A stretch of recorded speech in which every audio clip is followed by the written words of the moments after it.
How did the Roman Empire, one of the most powerful civilizations in history, maintain control over millions of people for centuries? Was it just military might? Not entirely. The secret to their power wasn't just forged in steel, but also in strategy. A strategy so effective, we still talk about it today. Bread and Circuses, it was a simple, yet brilliant, formula for keeping the masses content and distracted. This policy wasn't born overnight. It emerged during the late Roman Republic, a time of great social unrest. Politicians, fearing riots and uprisings from the growing urban poor, realized something crucial. A hungry, bored population is a dangerous population. So, they started offering free grain to feed the hungry and spectacular games to keep them entertained. It was a calculated move to buy peace and loyalty, turning potential rebels into cheering spectators. Imagine being an ordinary Roman citizen. Your life was tough. Work was scarce. Living conditions were crowded, and the future was uncertain. For you, the daily struggle for survival was very real. Now, picture the government offering you a free ration of grain enough to bake your daily bread. Suddenly, your biggest worry is taken care of. Then, they invite you to a breathtaking spectacle at the Colosseum, a day of excitement and wonder, all for free. For a population on the edge, this combination of food and entertainment wasn't just a welcome distraction, it was a lifeline. The grain distribution, known as the cura annone, was a massive logistical operation. The Roman states controlled the entire supply chain, from the wheat fields of Egypt and North Africa to the granaries in Rome.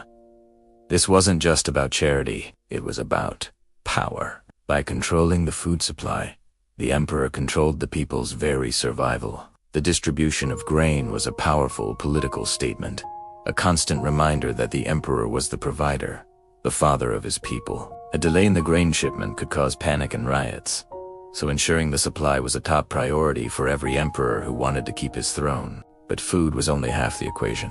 The other half was entertainment on a scale the world had never seen. The Roman games were legendary. We're talking about brutal gladiator contests where men fought to the death, chariot races that were the ancient equivalent of Formula One, and even mock naval battles, where amphitheaters were flooded to recreate epic sea warfare. These spectacles were more than just fun and games. They were a powerful tool of mass distraction. While the public was mesmerized by the bloodshed and glory in the arena, they were less likely to pay attention to political corruption, military failures, or the erosion of their own freedoms. The cheers of the crowd drowned out the whispers of dissent, and at the heart of this spectacle machine was the Colosseum. This architectural marvel wasn't just an amphitheater, it was a political weapon. Emperors used the games to showcase their power, wealth, and generosity. A new emperor might stage 100 days of games to celebrate his rise to power, winning over the public with sheer spectacle. If a military campaign went poorly, a lavish festival could quickly shift the public's focus. By giving the people what they wanted, excitement, Andromeda emperors built a foundation of popular support that could mask their political shortcomings and consolidate their absolute power. So, why did this strategy work so well? It was a masterpiece of psychological control. On the surface, the people felt cared for. They received free food and world-class entertainment. They felt a sense of belonging, united in the shared experience of cheering for their favorite gladiator or chariot team. But beneath the surface, a subtle transaction was taking place. The citizens of Rome were trading their political power and civic engagement for comfort and diversion. They were becoming passive consumers of state-sponsored entertainment rather than active participants in their own governance. The arena became a substitute for the political forum. This had profound long-term consequences.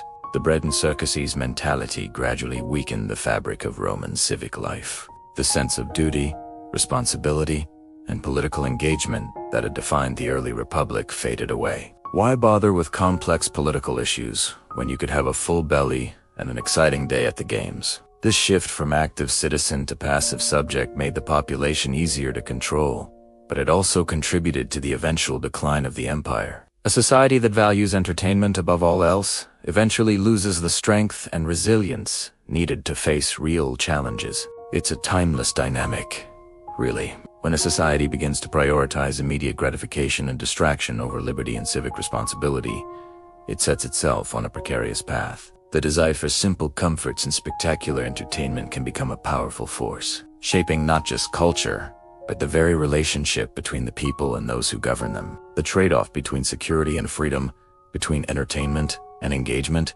is a question that echoes throughout history. In the end, the story of Rome is a powerful lesson. They built an empire that shaped the world, and they did it with more than just legions and laws.